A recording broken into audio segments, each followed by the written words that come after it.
Mathematical tools से start करेंगे students, जो आप लोगों का एनसीईआरटी के अकॉर्डिंग चैप्टर 2 है। चैप्टर 2 कौन सा एनसीईआरटी के according?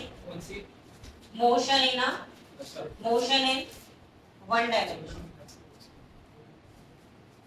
Motion in one dimension को समझने के लिए हमें मैथमेटिकल टूल्स की जरूरत पड़ेगी।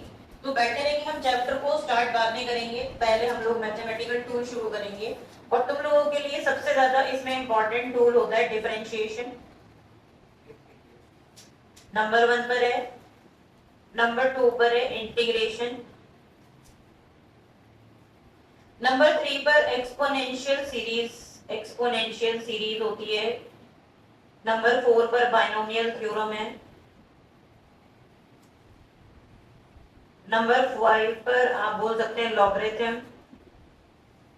और नंबर 6 पर लास्ट में ट्रिग्नोमेट्रिक फंक्शंस, जिनसे आप फैमिलियर है, बट फिजिक्स में हमें उनकी कहीं कहीं बेसिक्स की जरूरत पड़ती है, वैल्यूज की, फंक्शंस या उनके वैल्यूज।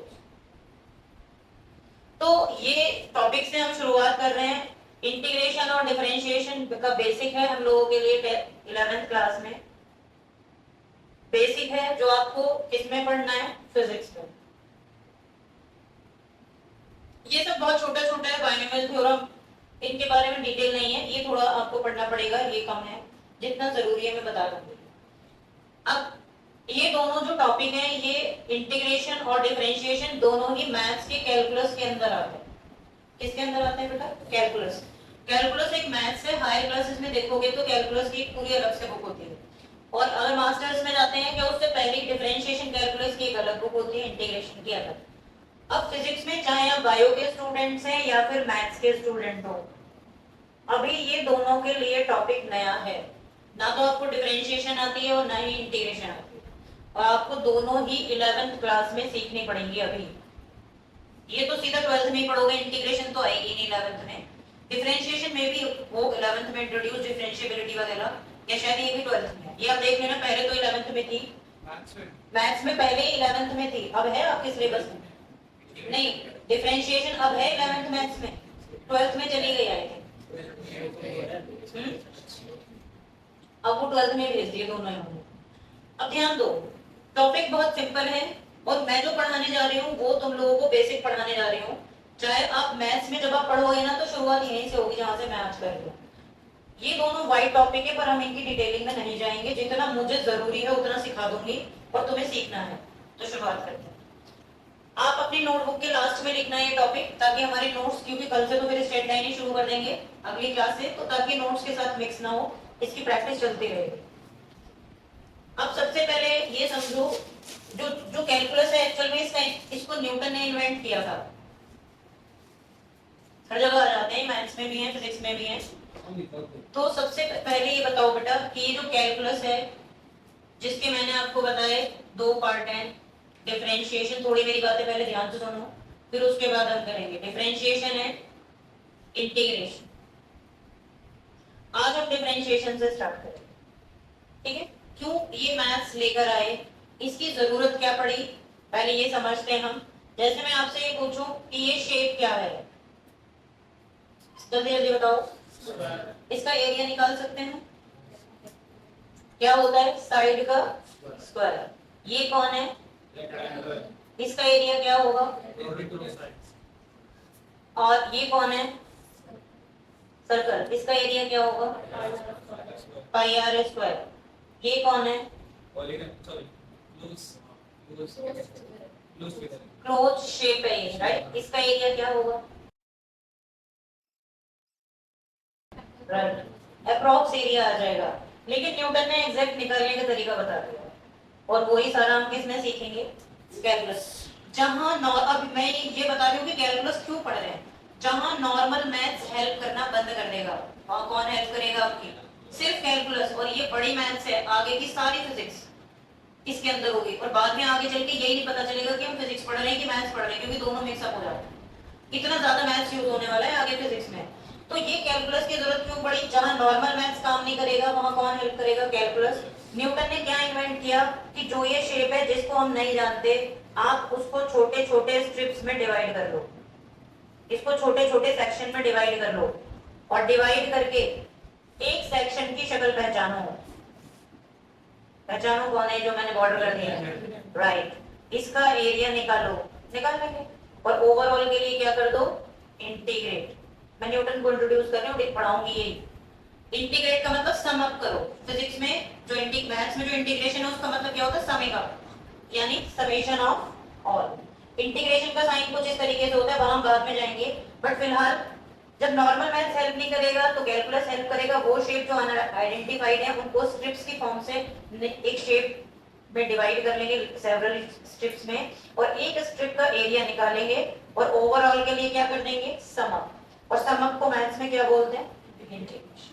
तो ये तो इंट्रोडक्शन हुई, और ये इंट्रोडक्शन भी कोरोना के टाइम पर ही, जैसे हमारे यहाँ पर हुआ था इंडिया में, इंडिया में तो पूरे वर्ल्ड में था, ऐसे हर 100 इयर्स के बाद ये होता है। आपने सुना होगा जिस टाइम कोरोना चल रहा था, ये जो पैंडेमिक होते हैं ना, ये पिछले जब हिस्ट्री निकाली गई तो हर 100 ईयर के बाद आती है। न्यूटन के टाइम पर भी आई थी। तो वो जिस यूनिवर्सिटी में पढ़ रहे थे 2 साल के लिए बंद हो गए, घर पर आ गए। फार्मिंग होती थी उनके यहाँ पे, ये बता रही इन्वेंट कैसे करा उन्होंने। उनके यहाँ फार्मिंग होती थी और उनके फादर नहीं थे, तो उनके मदर को डाउट रहता था कि जितने भी सर्वेंट्स हैं जो फार्मर्स देख रहे हैं वो सब चोरी करते हैं ग्रेन्स की।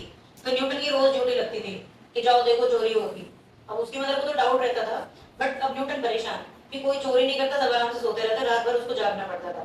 तो न्यूटन ने सोचा अगर मैं कोई ऐसा तरीका निकाल लूं कि मुझे ग्रेन्स जो भी उनके यहाँ उगते थे, कि अगर उगने से पहले ही मुझे पता चल जाए कि कितना उगने वाला है, और मैं अपनी मदर को बता दूं तो एग्जैक्ट पता पहले से, तो उनको ये डाउट खत्म हो जाएगा कि हमारे यहाँ चोरियां होती।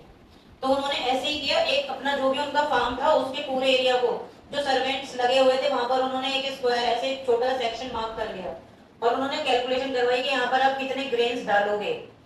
उसको पहले उन्होंने कैलकुलेट करा, फिर इस एरिया के कैलकुलेट करे, और अंडर द सुपरविजन यही एरिया रखा।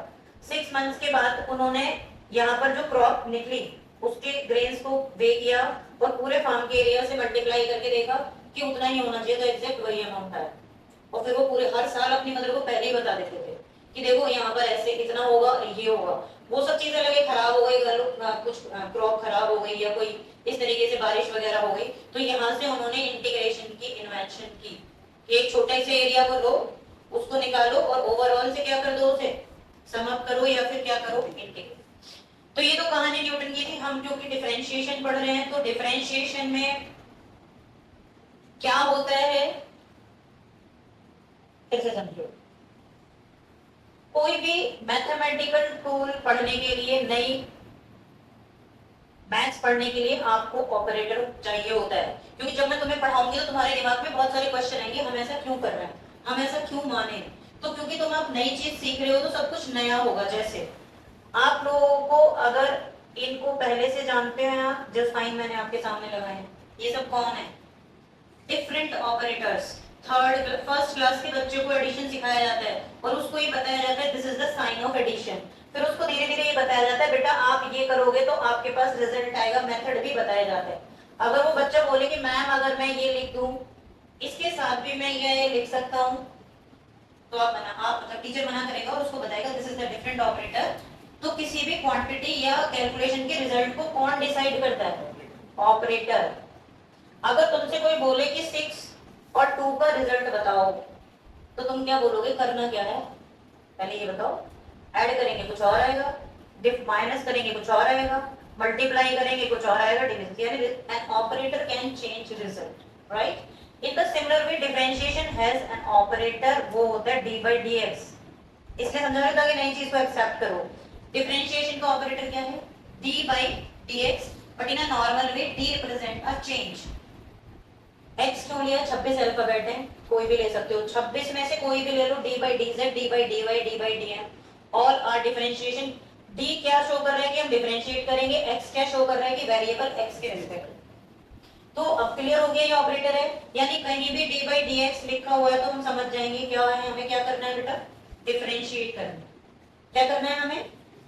अब इसके कुछ फॉर्मूले फिजिक्स में, मैथ्स में तो इसके फॉर्मूले 32 के अराउंड है, फिजिक्स में बस 7 बताऊंगी, पूरी फिजिक्स में 7 फॉर्मूले से हमारा काम हो जाएगा और उसमें भी सिर्फ एक ही फॉर्मूला है जो हमें सबसे ज्यादा यूज करना है। और ये कोई ऐसा नहीं है कि आप 11th में पढ़ के छोड़ दोगे, टिल 12th ये दोनों टॉपिक चलते रहेंगे, डिफरेंशिएशन इंटीग्रेशन। पहला फॉर्मूला पहले समझेंगे, क्योंकि जो एक्सप्लेनेशन मैं आज दूंगी वो फिर कभी नहीं बताऊंगी, फिर हम यूज करेंगे बस। डिफरेंशिएशन का पहला formula D by D x of x की पावर है। ये क्या शो करता है इस फॉर्मूले में, n रिजल्ट क्या ओपन होगा, x की पावर n माइनस 1। क्या रिजल्ट ओपन करके लिखा मैंने, पढ़ो, कुछ एग्जांपल से बता रही हूं।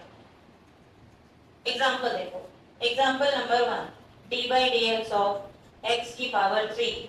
देखते जाना, पहली बार भी समझ आ जाएगा, क्वेश्चन तुम करोगे। n की जगह 3 लिख लो बेटा, 3x की पावर 3 माइनस 1, आंसर क्या आ गया 3x। दूसरा example d by D x of 5x की पावर 7।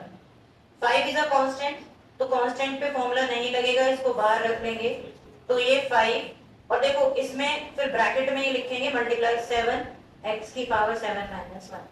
बाद में आप डायरेक्ट कर सकते हो, जो n होता है वो यहाँ लिखो, एक पावर माइनस करके उसके बाद लिख दो, समझ आया। 5x की पावर 7, बोलो बेटा 5 मैंने बाहर लिखा, x की पावर 7 पे नीचे मैंने फॉर्मूला लगा दिया, तो ये मल्टीप्लाई करेंगे दोनों, ब्रैकेट लगा हुआ है, तो 5 7 जा क्या आ गया 35। ये रिजल्ट आ गया, इसके बाद कुछ नहीं करना होता। ये जो d बाई डी एक्स है ये एक ही बार ऑपरेट होता है बेटा, उसके बाद बस आप छोड़ देते हैं, वो रिजल्ट आता है। Example 3 d by D x of 9x, 9 बाहर रखा, d by D x of x की पावर 1 हो गया, तो क्या आंसर आया 9, बोलो 1x की पावर 1 माइनस 1, 9x की पावर 0, यानी कितना। इसका मतलब ऐसा समझो जैसे d बाई डी एक्स तो कट हो गया, क्या आता है 1 आता है, ये सब याद रखने के तरीके। इसका मतलब 9x का डिफरेंशिएशन क्या आएगा, simply 9 d by D x of 9x। अब एक और example d by D x of 3, 5 ले लो, कुछ भी ले लो, क्या करूं, क्या करूं, यहाँ तो x ही नहीं है, x की पावर 0 लगा दो, राइट, क्या करूं, यहाँ तो x नहीं है, तो जब कांस्टेंट अकेला होगा तो सोचो क्या हम इसे ऐसे लिख सकते हैं, d by D x of 5x की पावर 0। सिखाने के लिए बता रही हूँ, 5 को बाहर ले लो, d by D x of x की पावर 0 आ गया, कितना आएगा बेटा 0x की पावर 0 माइनस, कुछ भी हो जाए जब आप 0 से मल्टीप्लाई करोगे तो रिजल्ट 0 ही है। तो इसका मतलब d by D x of 5 क्या आ गया 0। और यहाँ से तुम्हें दूसरा इंपॉर्टेंट फॉर्मूला पता चलेगा, यहाँ लिख रही हूँ, डिफरेंशिएशन का दूसरा इंपॉर्टेंट फॉर्मूला, किसी भी कांस्टेंट का डिफरेंशिएशन हमेशा क्या होगा 0। लेकिन कंडीशन ये है कि कांस्टेंट अकेला हो, जैसे यहाँ पे तो कांस्टेंट है बट वो x के साथ है, अगर अकेला कांस्टेंट तो ये दो फॉर्मूले हो। एग्जांपल के साथ सारा लिख लेना जरा ये बोर्ड से, क्योंकि फिर तो बस आपको करना है, ऑपरेटर जरूर लिख लेना, डिफरेंशिएशन ऑपरेटर, उसके बाद ये पूरी दो, पहला यहाँ से शुरुआत करना, सारे एग्जांपल्स लिखना, देन ये फॉर्मूला नंबर 2 लिखना। और d बाई डी एक्स के पूरे ऑपरेटर है, ये मत सोच लेना कि x से ये उड़ा सकते हैं हम, ये उड़ा नहीं सकते, ये पूरा ऑपरेटर है। और ये क्या शो करे, differentiating with respect to x। हाँ, क्वांटम थ्योरी पूरी उसी पर बेस्ड है। मैं बेटा आगे के फॉर्मूले लिख रही हूँ, बस मुझे जो बेसिक बताना था, अब हम सिर्फ फॉर्मूले लिखेंगे। एक चीज और बताना चाहूंगी इसमें, ये हटा दूं सारे एग्जांपल। ये हमारे पास है 5th and this is 4th है, ये 5th है 6th है। एक चीज और रह जाएगी तो वो भी बता ही देती हूँ। 7th एग्जांपल में देखना बेटा, अगर हमारे पास L0 d by D x of 9 upon x की पावर 8 ऐसा भी हो सकता है, तो उसमें तुम्हें क्या करना है, जो डिनोमिनेटर में है, क्योंकि रूल हमारा यही रहेगा, क्लियर, राइट। आप नॉर्मल मैथ्स लगाओ और इसे ऐसे लिख लो पहले, जब तुम ऐसे लिख लोगे तो 9 तो कांस्टेंट है, बाहर आ जाएगा। ये सब तो मैं करके दिखा रही हूँ, डायरेक्ट भी कर सकते हो। तो आपके पास क्या आएगा 9 into minus 8 X raise to power minus 8 minus, चलेगा। 9 को 8 से मल्टीप्लाई करो तो minus 72 X raise to the power minus 9, ये आ चुका है आंसर। अब मैथ्स लगा के अंश आप इसे क्या कर सकते हो बेटा, X raise to, this is the final way to write it and you can leave it here too, this is also correct. हाँ, वो मैंने गलती से नंबर डाला, चलिए करो तुम कर लेना सर ना, अलग ये नंबर डाले हैं। और एक इसमें d by D x of 1 by x, ये एक्सेप्शन है, ये क्या है यहाँ पर इस तरीके से उसको नहीं कर सकते हो आप ऐसे dy dx ऑफ x की पावर -1। अब इसका क्या आता है रिजल्ट वो बताओ। तो एक नया फॉर्मूला है, फॉर्मूला नंबर 3 से शुरू कर रहे हैं। dy dx of sin x cos x होता है, dy dx of cos x right minus sin x होता है, dy dx of tan x sec square x होता है, dy dx of log x, physics में जाने की जरूरत नहीं है, dy dx ऑफ e की पावर x होता है, log x का 1/x। ये बेसिक डिफरेंशिएशन है। डिफरेंशिएशन के रूल भी होते हैं, चेन रूल है, प्रोडक्ट रूल। ये वाला हटा दूं, ये माइनस एट होगा। तो अभी तो पहले बेसिक सीख रहे हैं, फिर रूल्स एक एक करके सीखेंगे, क्योंकि चेन रूल सबसे ज्यादा यूज होता है। तो आपने 6th रूल में dy dx log x के नीचे to the base e e e हां वैसे ये हटा दो,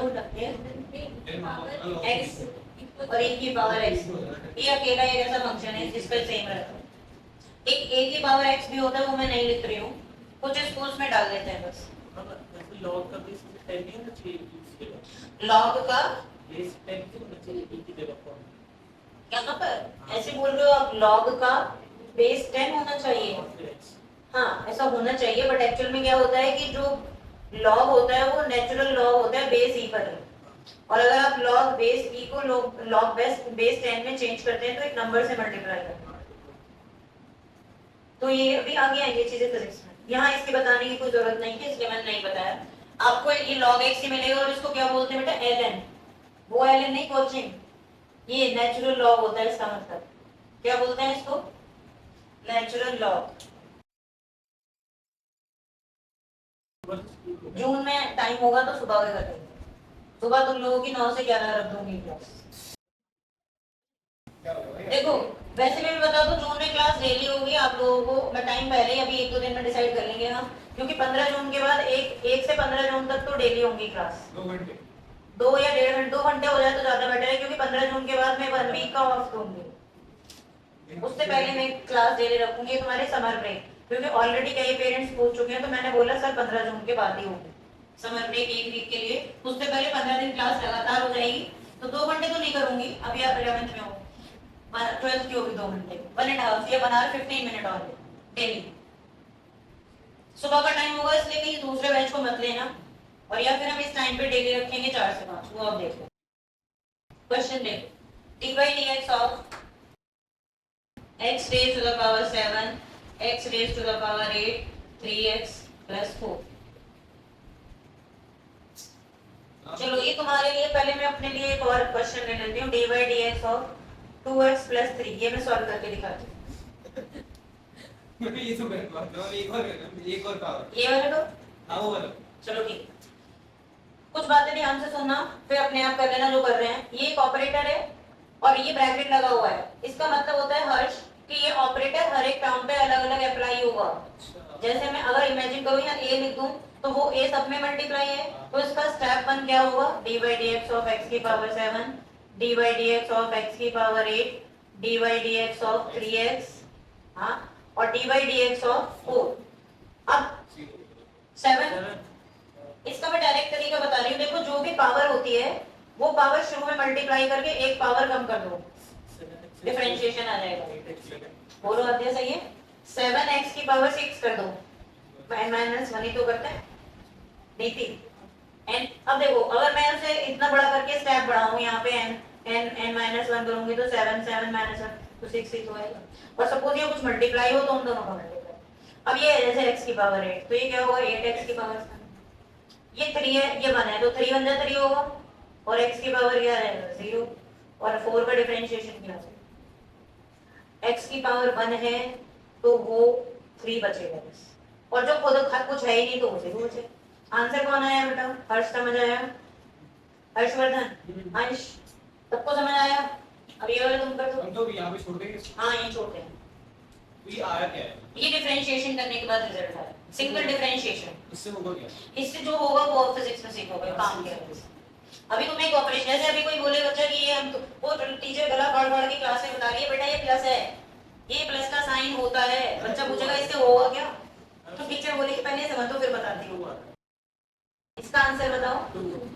देखो कितनी जल्दी निकाला तुम लोगों ने। क्या आंसर आएगा अंश? ये 2 आ गया और 3 का क्या हो गया 0, तो आंसर क्या? चलिए अब क्वेश्चन की बरसात करते हैं तुम्हारे ऊपर। पहले आप वो बताओगे प्रोडक्ट वाला और वाला। नहीं पहले बेसिक प्रोडक्ट रूल और चेन रूल फिर बाद में। पहले आप बेसिक डिफरेंशिएशन सीख लो। मैं कुछ क्वेश्चन लिख रही हूँ, अब आप अपनी नोटबुक पे करेंगे। किससे? नो, कोई मार्क्स नहीं कटेगा। पता है अगली एक दो क्लास के बाद तुम्हें लोग इस लाइन के बाद ये वाली लाइन लिखने वाले हो। तुम्हें लोग सारे स्टूडेंट ये करते हैं, यहाँ के बाद सीधे ये लिखेंगे, वो स्टेप भी नहीं करेंगे। क्यों? क्योंकि अभी तो मैंने बता दिया कि यहाँ पे डायरेक्ट एक माइनस कर दो, इसका 0 आएगा, ये 1 हो जाता है। अभी तुम देखो कितना कितना करते हो। Let me check. dy dx of 3x की पावर 4 5x की power 6 7x square plus 2x plus 3। अपनी अपनी नोटबुक पे करते रहो, मैं चेक करने आ रही हूँ। dy dz of z 9 upon plus 2z plus 3। Number 3, dy dy of sin y plus cos y plus 3 upon y square plus 2y। बस ये 3 क्वेश्चन है, आप जो कर ले मैं चेक करने आ रही हूँ। सबके आंसर निकाल। जल्दी कोई ना करे, गलत कोई ना करे। Take your time. जिसको जल्दी समझ आ गया अच्छी बात है, बाकी लोग अपना टाइम लगाए। आगे कुछ इसमें सिखाने से पहले मैं ये पढ़ाऊंगी आज के हम फिजिक्स में डिफरेंशिएशन क्यों कर रहे हैं, ताकि हम फिर से अगली क्लास में यूज कर पाए। थर्ड वाला sin y plus cos y 3 upon y square plus 3y plus 8। अभी तो मैंने डिफरेंशिएशन सिखाई है और ये बताया कि ये ऑपरेटर देखकर पहचान लेना है कि हमें डिफरेंशिएट करना है। और मैंने ये भी बता दिया है कि डी चेंज को शो करता है। और साथ में ये भी याद रखना कि डिफरेंशिएशन कुछ मैथ्स के डिवीजन वाला काम करता है। जो डिवीजन काम करता है वही डिफरेंशिएशन काम करता है। Not exactly, but we can take it up to the same level of division, जैसे इंटीग्रेशन, समेशन या मल्टीप्लिकेशन हो गया। So we are starting with the answer of question 1। सबने कर लिया? किसी से भी पूछ सकती हूँ। अंश, पहले क्वेश्चन का आंसर बताओ। कितने प्लस 14? ये देखो तुमने क्या लिखा है मैंने। हाँ, और ये और ये आंसर बताओ। हो गया? गलती बताओ बेटा, ऐसा गलती बताओ। अब इसमें 14x plus 2 14x plus 2। अंश समझ आया बेटा कहाँ गलती हो रही है? कितने स्टूडेंट्स का यही आंसर मैच कर रहा है? हर्षवर्धन, हर्ष, नेक्स्ट क्वेश्चन का आंसर बताओ। क्वेश्चन 2 का। अच्छा कोई नहीं, आप बताओ। तुषार। 8 8 7। हाँ हाँ, वेरी गुड। और कोई बताए आंसर? क्या गलतियां हैं इसमें? कितनी गलतियां कर डाली इसमें? कितने स्टूडेंट्स का यही आंसर मैच कर रहा है? कौन गलतियां बताएगा? अंश तुम्हारा यही आ रहा है बेटा? क्या आ रहा है आपका? लास्ट में ये 5 2z plus 5 नहीं आ रहा आपके आंसर में, और 4 आ रहा है। आप बताओ। 8z raised to the power 7 हाँ minus 54 raised to the power minus 7 हाँ plus 4 हाँ plus 4z हाँ, plus 0। राइट। अभी तो शायद समझ रहे हो बेटा कहाँ गलतियां कर रहे हैं आप। अंश अभी पकड़ नहीं पा रहे लग रहा है। z की पावर 7 कैसे होगी? वही मैं बता रही -7 हूँ। ये सही है। 7 कैसे होगा? ये आपका क्या आ रहा है आप बताओ। हाँ, वो माइनस प्लस। ये आप गलती करे बैठे हो, इसका मतलब अपना आंसर बोलो। हर्ष नहीं, आप बोलो। वो -5 आ तो गया। ये माइनस प्लस। ये अब बताओ 8z की power 7 54z raise to the power 7। ये यहाँ तक तुषार का सही था। plus 4z यही था तुषार आपका? प्लस 4z क्योंकि क्या होगा अंश यहाँ पे देखो 2 2 4 और 5 का आंसर क्या होगा? 5 कट से माइनस इसलिए आएगा बेटा जब आप इसको सॉल्व करेंगे। d by dz of 9z raised to the power -6, तो ये बेटा -6 6 यहाँ पे मल्टीप्लाई होगा z रेज टू पावर, तो ये -15 होगा, इसलिए माइनस आ गया। हम 3y का डिफरेंशिएशन बता पाएंगे। हाँ बिल्कुल, कहाँ पर ये 3y का? हाँ मतलब आएगा तो 1, लेकिन क्या 3y का बना है? आएगा 3 आएगा, हाँ। लेकिन क्यों आएगा नहीं है? क्योंकि y की पावर 1 है, जैसे 2x का 2 आया, वही तो समझ नहीं आया बस बता दो। 2x का 2 कैसे आया ये समझ नहीं आया। डिफरेंशिएट करके हाँ तो देखो इधर देखो dy dx of 2x, x अकेला है तो पावर 1 ले ली, तो 2 आपने बाहर ले लिया तो dy dx ऑफ x की पावर 1। तो सीधा सीधा सीखो, ऊपर देखो मेरी तरफ, dx से dx कट हो गया, 1 आ गया। एक तरीका तो ये है, वैसे होता नहीं है, बस सीखने के लिए। और पावर से लगाओगे तो 1, x की पावर 1 माइनस 1, 2 1 जा 2 और x की पावर 0। एनीथिंग रे, अब उधर देख लो, उधर देखो, anything raise to the power 0 1 होता है, तो 2 into 1 2 होगा। Similar for 3y and similar for any variable with power 1। Last वाले का आंसर कौन बताएगा? बताओ, बोलो। अब बताओ कितने स्टूडेंट्स के यही आंसर आ रहा है? ये आया। हाँ बताओ। सही है, आद्या, नीति, प्रॉब्लम आ रही है बताइए, फिर पकड़ पा रहे हो चीजों को? यही है आंसर। उसने हवाई लिख रखा था, वो गलती कर रखी है। मैंने ना वो ऊपर -3 करके लिखा था, तो मैंने सोचा कि स्टैंडर्ड आप शुरू में भी गलतियां कर रहे हो, माइनस में +1 कर रहे हो, जबकि माइनस माइनस होगा। -3 हाँ ऐसे जैसे मैंने यहाँ किया है ना, हाँ तभी आपको -3 आएगा, नहीं तो -1 आ जाएगा। सबको क्लियर हो गया? मैम इसको ऐसे मतलब मैंने ऐसे लिखा है 6/3 by2 को मैंने ऐसे लिख दिया 6/y सुपर -3, वो भी सही है ना? दोबारा बोलो। 6 upon 6 raised to the power -3, 6 raise to the power sorry minus sorry 6y raised to the power -3, y को ऊपर 6y लेकर- raised आपस to में the क्या power y को -3, ऊपर ले गया तो ऐसे y को वो तो चलेगा, इक्वेशन को एक no problem, it's okay. Question लिखो कि फिजिक्स में क्यों पढ़ रहे हैं। डिफरेंशिएशन का फिजिक्स में यूज क्या है, बेसिक यूज सबसे पहला, हाँ जी, वो पढ़ा के मैं आज की क्लास खत्म करूंगी, क्योंकि फिर डिफरेंशिएशन में तो बहुत कुछ है सीखने के लिए। तो जो डिफरेंशिएशन का पार्ट है वो नोटबुक के लास्ट में करेंगे, और फिजिक्स हम फिर स्ट्रेट लाइन का पार्ट शुरू कर देंगे। तो एक्चुअल में फिजिक्स में डिफरेंशिएशन की जरूरत पड़ती है एक प्रॉब्लम की वजह से, और वो हम शुरुआत प्रॉब्लम से करते हैं। राइट अ पार्टिकल, मैं डिक्टेट कर रही हूँ, क्वेश्चन लिखो। A particle changes its position with respect to time, short में with respect to वो ऐसे लिख सकते हैं जैसे मैंने लिखा, represented by following equation, x is equal to 5t cube plus 3t square plus 2t plus 7, where x is in meters, t is in seconds. Find position, velocity and acceleration of particle at time t is equal to 2 seconds. सबके लिए position भी, velocity भी और acceleration. अब ये question है आपके लिए छोटे में, क्योंकि 9th में आप कर चुके हो, तो जरा 1 मिनट में आंसर बताओ। पार्टिकल की वेलोसिटी, पोजीशन और acceleration time t is equal to 2 seconds पर निकालनी है, आप सबको आता है सॉल्व करो।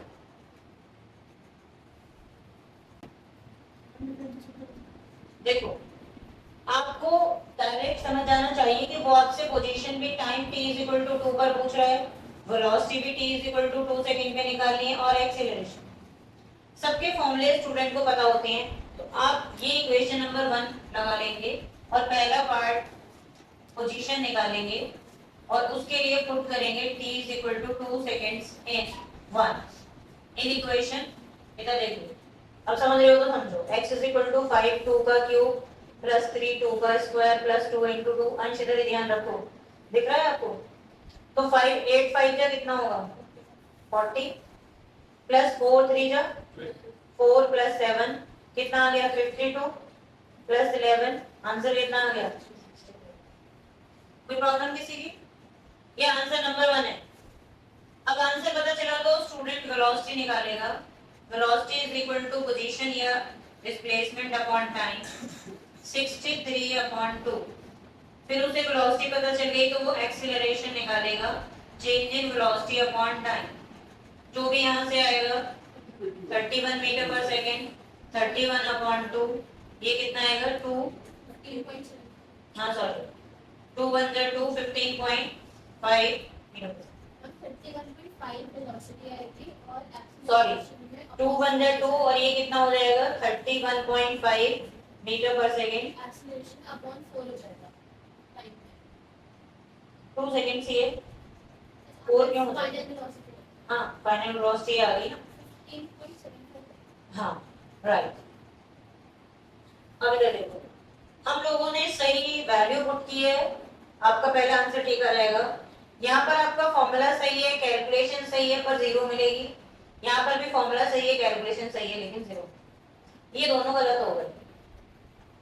अब कोई भी गलती स्टूडेंट ने नहीं की है, उसका फिर भी क्वेश्चन क्यों गलत हो गया, उसका रीजन होता है ये इक्वेशन।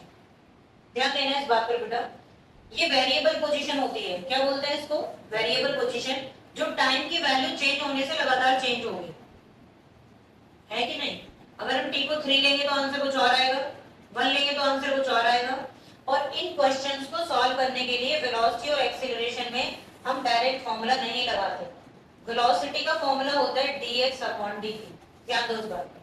क्या लिखा मैंने, dx अपॉन, और ये क्या होगा, change in position, change in position with respect to time interval, पढ़ते हैं इसको। वैसे तो ये डिफरेंशिएशन है, x का डिफरेंशिएशन किसके रेस्पेक्ट में, टाइम के रेस्पेक्ट में।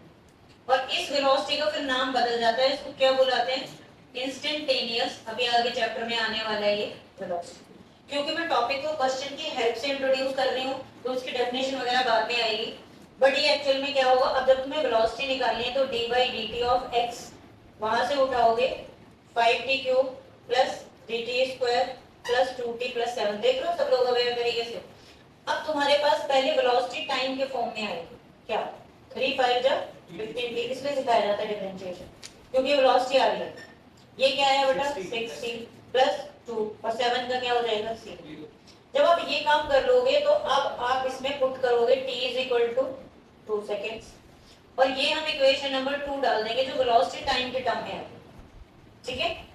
अब इसमें पुट करो तो velocity is equal to 15 into 2 का स्क्वायर 6 into 2 plus 2 कितना आया 15 4 जा,